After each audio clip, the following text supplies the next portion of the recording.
요즘에는 재미있는 자동차 스티커가 많이 나오는 것 같습니다. 초보 운전을 나타내는 문구들도 다양한데요. 운전을 글로 배웠어요 라는 문구가 있습니다. 답답하시죠? 저는 환장합니다. 먼저 가, 난 이미 틀렸어, 이런 문구들이 있습니다. 한 번은 자동차의 뒷유리에 붙은 스티커를 보고 한참 웃었던 적이 있습니다. 위급시 남편 말고 저 먼저 구해주세요, 딴 놈이랑도 살아보자, 이런 문구였습니다. 이것은 위급 상황 시 아이 먼저 구해주세요의 변형으로 보이는데요. 한 번은 또 긴장했던 적이 있습니다. 건들면 개라는 문구도 있었습니다. 저는 그 차를 보고 꼬리를 내렸습니다. 그런데 좀 속이 상했습니다. 건들면 개라는 그 스티커 문구 옆에 성경책이 이렇게 눕혀져 있는 모습이 보였거든요. 거친 문구와 그 옆에 놓인 성경책을 보면서 보는 제가 민망해졌습니다. 가끔 뉴스에 용의자나 피고인의 이름이 크리스찬의 이름일 때 비슷한 감정을 느끼게 됩니다. 피살 사건 용의자 이은혜, 피고인 최요한 같은 식으로 기독교인 가정에서 지어졌을 법한 그러한 이름들이 뉴스나 신문에 거론될 때 얼굴이 화끈거리고 수치심을 느끼게 됩니다. 개인이 책임지고 개인의 수치심으로 끝나면 그나마 낫겠지만, 그럴 때마다 하나님의 이름과 예수님의 몸된 교회가 같이 욕을 듣습니다. 그래서 속상합니다. 그런데 문제는 우리도 그와 같은 역할을 할 수 있는 그러한 사람들이라는 것이죠.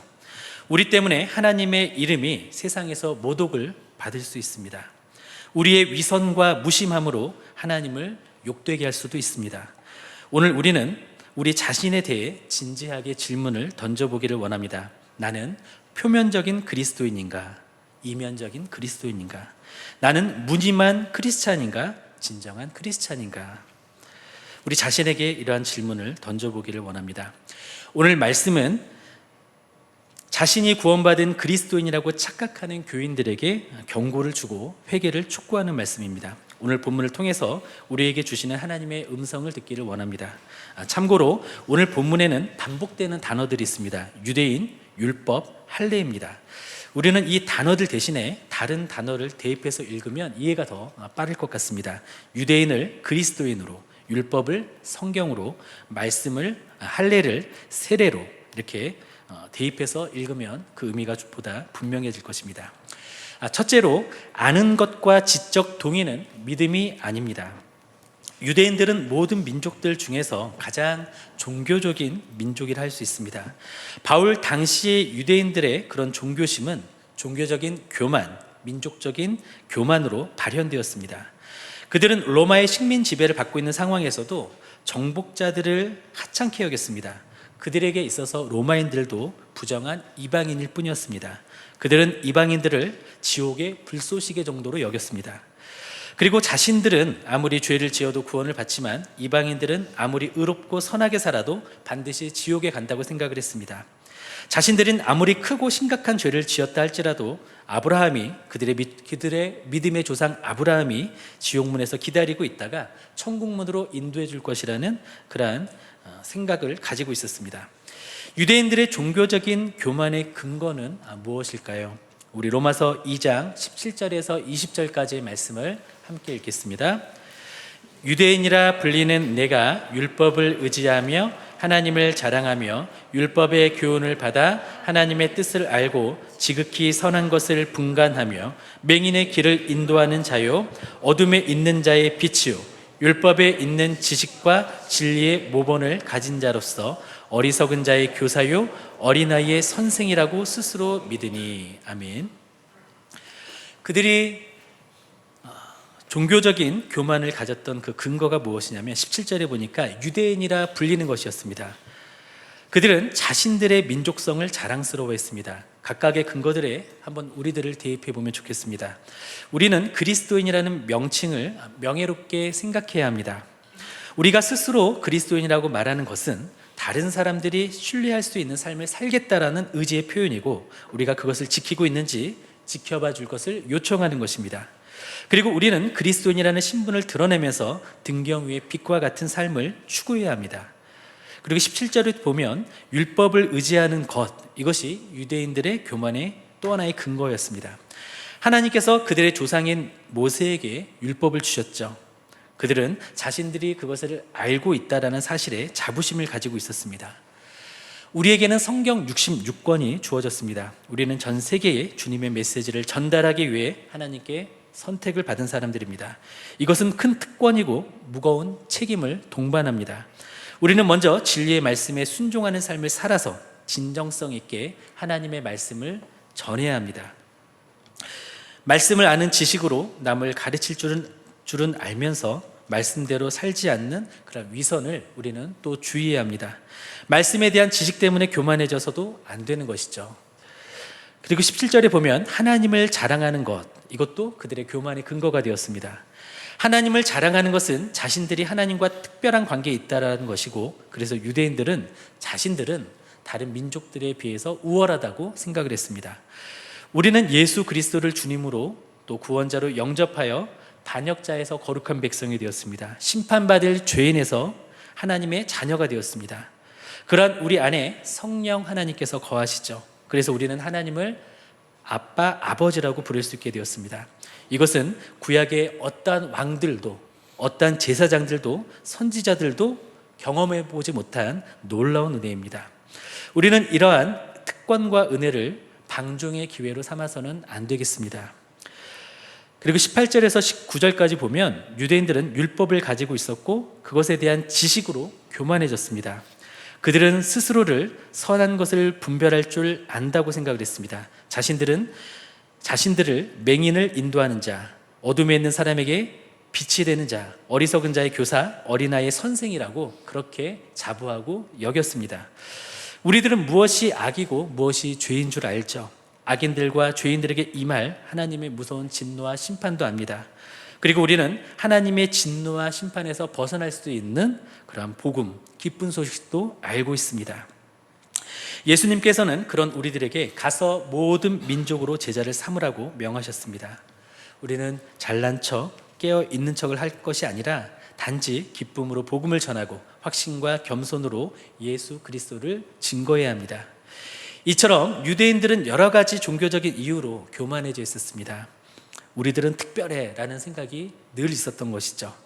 그들의 오만은 하늘을 찌를 정도였습니다. 그래서 그들은 이방인들을 개라고 부르기도 했습니다. 그들에게 있어서 이방인들은 지옥의 땔감이 되기 위해서 만들어진 하찮은 존재일 뿐이었습니다.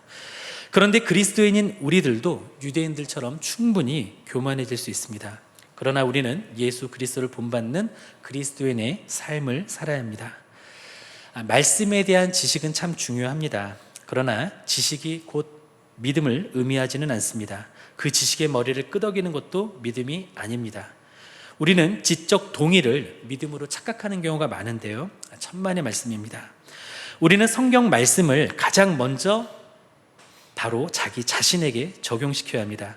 성경 말씀을 배우자나 다른 성도나 세상 사람들이나 사회에 적용시키기 이전에 곧바로 자기 자신에게 성경 말씀을 적용시켜야 합니다.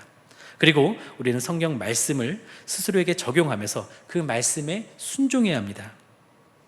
우리가 성경 말씀을 스스로에게 적용하지 않으면 우리는 성경을 많이 알면 알수록 자신에게 더욱 해가 될 것입니다.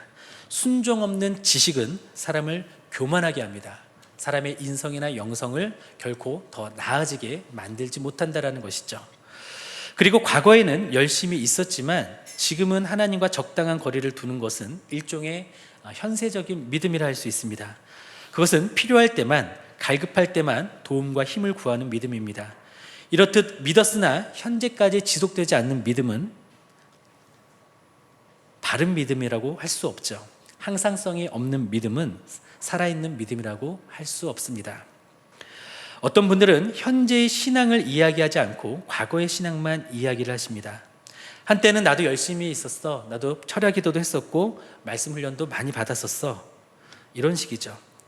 그런데 우리의 신앙의 이야기는 과거의 한 시점에서 시작해서 과거에서 끝난 과거 완료형이 되면 안 됩니다. 우리의 신앙은 과거의 한 시점에서 시작해서 현재까지도 진행되고 있는 현재 분사 진행형이 되어야 합니다. 우리는 했었어의 신앙이 아니라 지금도 하고 있어의 신앙이 되어야 합니다. 두 번째로 하나님의 영광에 이르지 못하는 것이 바로 죄입니다. 유대인이라는 명칭은 유다에서 유래되었습니다. 유다는 찬양하다라는 뜻을 가지고 있습니다. 유대인은 그 이름처럼 하나님을 높여야 했는데, 그런데 반대로 그들 때문에 하나님의 이름이 이방인들에게 모독을 당하는 일이 발생했습니다. 우리 로마서 2장 24절 말씀을 함께 읽겠습니다. 기록된 바와 같이 하나님의 이름이 너희 때문에 이방인 중에서 모독을 받는도다. 아멘. 무엇 때문에 하나님의 이름이 모독을 받았을까요? 우리 21절부터 23절까지 함께 읽겠습니다. 그러면 다른 사람을 가르치는 내가 내 자신은 가르치지 아니하느냐? 도둑질하지 말라 선포하는 내가 도둑질하느냐? 간음하지 말라 하는 내가 간음하느냐? 우상을 가증히 여기는 내가 신전 물건을 도둑질하느냐? 율법을 자랑하는 내가 율법을 범함으로 하나님을 욕되게 하느냐? 아멘. 유대인들은, 특히 식자층들은 다른 사람을 가르치면서 자기 자신은 가르치지 않았습니다. 간음하지 말라 그렇게 가르치면서 자신들은 간음했습니다. 우상을 가증히 여기면서 신전 물건을 도둑질했습니다. 율법을 자랑하면서 율법을 범함으로써 하나님을 욕되게 했습니다. 그러면 우리들은 어떨까요?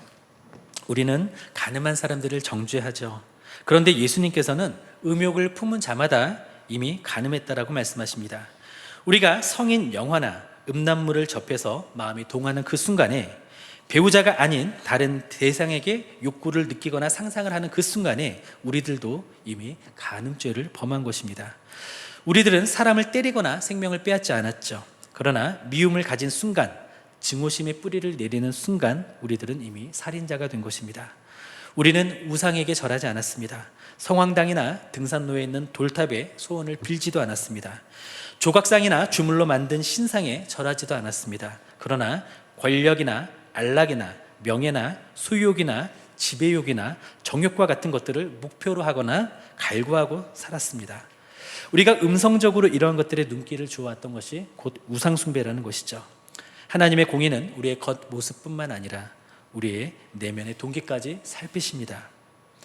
또한 우리는 거리낌 없이 위선을 행합니다. 그것은 두드러질 수도 있고 일상적일 수도 있습니다.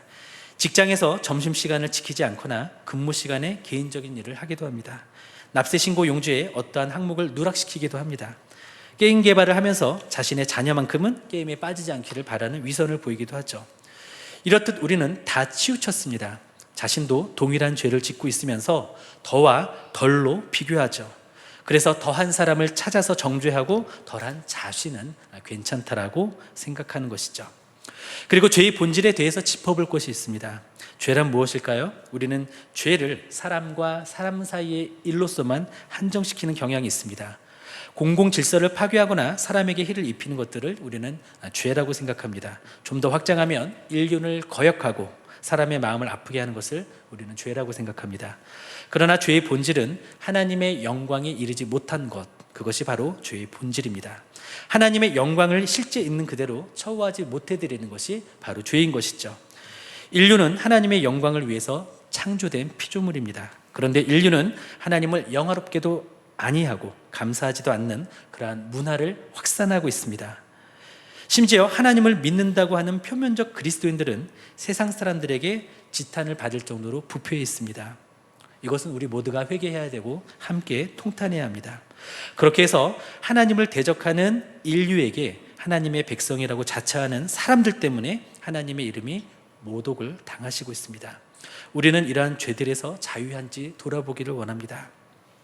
셋째로, 형식만 있고 마음이 없으면 그리스도인이 아닙니다. 유대인들에게는 하나님과의 관계를 나타내는 표징이 있었습니다. 바로 할례이죠. 할례는 이스라엘 백성을 하나님의 백성으로 구분짓기 위한 의식입니다. 태어난 지 8일이 된 남자아이의 성기의 일부인 포피를 제거하는 것이 할례 의식입니다. 이것은 인간의 종으로서의 삶을 끊고 하나님의 백성으로서의 삶을 살아간다는 것을 표시하는 것입니다. 모든 유대인 남성들은 언약 공동체에 속하기 위해서 이 의식을 반드시 통과해야만 했습니다. 그런데 이것은 곧 의미가 변질되었습니다. 할례 받은 유대인들은 자신들만 하나님께 선택받았다라는 선민 의식을 갖게 되었습니다. 하나님과의 언약의 표시인 할례마저도 그들의 교만의 근거가 되었던 것이죠. 우리 로마서 2장 28절과 29절 말씀을 함께 읽겠습니다. 무릇 표면적 유대인이 유대인이 아니요 표면적 육신의 할례가 할례가 아니니라. 오직 이면적 유대인이 유대인이며 할례는 마음이 할지니 영에 있고 율법 조문에 있지 아니한 것이라. 그 칭찬이 사람에게서가 아니요 다만 하나님에게서니라. 아멘. 방금 읽은 말씀에서 유대인의 그리스도인을 대입해서 할례의 세례를 대입해서 율법의 성경 말씀을 대입해서 다시 한번 읽어보겠습니다. 같이 읽겠습니다. 28절입니다. 무릇 표면적 그리스도인이 그리스도인이 아니요 표면적 육신의 세례가 세례가 아니니라. 오직 이면적 그리스도인이 그리스도인이며 세례는 마음이 할지니 영에 있고 성경 말씀의 조문에 있지 아니한 것이라. 그 칭찬이 사람에게서가 아니요 다만 하나님에게서니라. 아멘. 유대인들이 형식적으로 할례를 받은 것, 이것은 그들의 구원을 보장해 주지 못합니다. 그와 마찬가지로 우리가 형식적으로 세례를 받았다라는 것이 구원을 보장해 주지는 않습니다. 교회 다니는 것으로 천국의 시민권이나 비자가 발급되지는 않습니다. 참된 기독교는 겉으로 보이는 것과는 상관이 없습니다. 겉으로만 그리스도인이라면 그 사람은 참된 그리스도인이 아닙니다. 참된 그리스도인이란 내면이 그리스도인이 된 사람입니다. 형식적인 세례는 중요하지 않습니다. 반대로 내적인 세례를 받아 마음이 변화되고 하나님의 백성이 되는 것이 중요한 것이죠. 이것은 무엇과 같냐면 결혼 반지를 손가락에 끼고도 외도를 하는 사람은 참 배우자가 아닙니다. 그러나 결혼 반지 없이도 부부의 정절과 신의를 지키는 사람은 참 배우자인 것이죠. 이처럼 중요한 것은 형식이 아니라 바로 마음입니다. 청소는 위에서부터 아래로 해야 되죠. 그렇게 순서가 지켜져야 바르게 청소가 될 수 있습니다. 그와 마찬가지로 변화는 안에서부터 일어나야 됩니다. 할례를 받았다고, 겉으로 세례를 받았다고, 또 어떤 종교적인 형식을 치렀다고 해서 하나님의 백성이 되는 것은 아닙니다. 그것들로 인해서 천국의 상속자가 되는 것은 아닙니다. 그리고 이 세상에서 가장 부패한 것은 무엇일까요? 딱 부패한 것을 떠올리면, 썩은 냄새를 떠올리면 우리는 썩은 생선이나 썩은 우유나 썩은 계란 같은 것, 악취가 나는 것들을 떠올립니다. 그런데 더 악취가 나는 것이 있습니다. 그것은 바로 사람의 마음입니다. 저와 여러분의 마음입니다. 예레미야 선지자는 이것에 대한 하나님의 안타까운 마음을 전했습니다. 예레미야 17장 말씀인데요. 만물보다 거짓되고 심히 부패한 것은 마음이라. 누가 능히 이를 알리오마는. 나 여호와는 심장을 살피며 폐부를 시험하고 각각 그의 행위와 그의 행실대로 보응하나니. 하나님께서는 인간의 가장 핵심적인 중추를 마음이라고 말씀하셨습니다. 마음은 우리의 열정과 감정과 태도가 시작되는 지점입니다. 그런데 문제는 우리의 마음이 심히 부패했다라는 것이죠. 그런 부패한 상태에 있으면서 겉으로만 올바른 행동을 하는 것은 경건이 될 수 없습니다. 그것은 경건을 연출하는 것입니다. 그것은 외식하는 것이고 위선입니다. 그것은 썩은 나무 기둥에 페인트 칠을 하는 것과 같습니다. 그럴듯하게 단장한 썩은 나무 기둥, 그러한 나무 기둥은 건물을 안전하게 지탱하지 못하는 것입니다. 그러므로 우리는 마음의 할례를 받아야 합니다. 마음의 할례를 받아 육신의 모든 욕망을 베어버리고 분노와 음란한 생각을 없애야 합니다. 우리는 마음의 세례를 받아야 합니다. 타락한 지성과 어그러진 가치관과 세계관들을 씻어내야 합니다. 왜곡된 감정들과 정서들을 물속에 장사 지내야만 합니다. 우리는 마음이 부패한 표면적인 그리스도인입니까? 마음의 세례를 받은 이면적인 그리스도인입니까? 한 목사님이 새롭게 부임하게 될 교회에 변장을 하고 들어섰습니다. 그 목사님은 노숙자로 변장을 했습니다. 그리고 신자들 속으로 섞여 들어갔습니다. 교회 사람들은 기대감을 가지고 새로 부임할 목사님을 기다렸습니다. 아침 예배에 새로 부임할 목사님을 소개할 예정이기 때문에 그들은 기대했습니다. 하지만 신자들은 목사님이 이런 식으로 변장할 것이라는 것은 상상도 못했죠. 그 목사님은 30분 동안 주위를 돌아다니고 있었습니다. 그러면서 교회는 신자들로 가득 찼습니다. 오직 한 사람만이 그분에게 인사를 건넸습니다. 목사님은 사람들에게 먹을 것을 살 돈을 요구하기도 했습니다. 하지만 어떤 사람도 돕지를 않았습니다. 목사님은 교회에 들어가 앉았습니다. 하지만 안내원은 그에게 뒤쪽으로 갈 것을 요구했습니다. 목사님은 구질구질한 그 모습으로 사람들에게 인사를 했습니다. 그러나 사람들은 그 목사님을 기피했습니다. 불편한 기색을 감추지 않고 내려다보았습니다. 이윽고 안내방송에 나왔습니다. 인도자는 새로 부임한 목사님이 도착했다고 알렸습니다. 신자들은 주위를 돌아보았습니다. 그들은 무언가 기대하고 기뻐하면서 박수까지 쳤습니다. 그러나 놀라고 당황스럽게도 교회 뒤에 앉아있던 노숙자 한 사람이 일어났습니다. 그리고 초라한 행색의 목사님은 강대상을 향해 걸어갔습니다. 그러자 박수가 천천히 멎었습니다. 모든 시선이 노숙인의 모습을 한 그 목사님께 모였습니다. 목사님은 강대상에서 마이크를 잡고 잠시 침묵했습니다. 그리고 목사님은 천천히 말을 꺼냈습니다. 자신이 아침에 겪었던 그 경험을 이야기했습니다. 그리고 마지막 한마디를 던졌습니다. 여러분, 집에 돌아가서 오늘 아침에 있었던 일을 곰곰이 되돌아보시기 바랍니다. 그리고 여러분의 심성을 검증해 보세요. 다음 주일에 뵙겠습니다. 많은 분들은 부끄러움에 고개를 숙였습니다. 어떤 이들은 흐느끼기 시작했습니다. 그리고 신자들은 서로를 보면서 그들 자신의 불친절함을 깨닫고는 얼굴이 붉어졌습니다. 우리가 주일에 얼마나 예배를 드렸는가, 이것이 중요한 것이 아닙니다. 세례를 받고 나는 구원을 받았을 거야 라고 생각하는 것도 중요한 것이 아니죠. 우리의 마음이 참으로 거듭났는지, 우리의 부패한 심령이 성령의 역사로 뒤집혔는지, 그리스도의 보혈로서 씻겨졌는지, 이것이 중요한 것이죠. 우리의 심령이 예수님의 마음을 닮아가고 있는지, 이것이 중요한 것입니다. 바라기는 우리 모두 참된 믿음을 가진 이면적 그리스도인으로서 어그러진 세상에서도 하나님께 영광을 돌리기를 생명과 진리이신 예수님의 이름으로 축원합니다.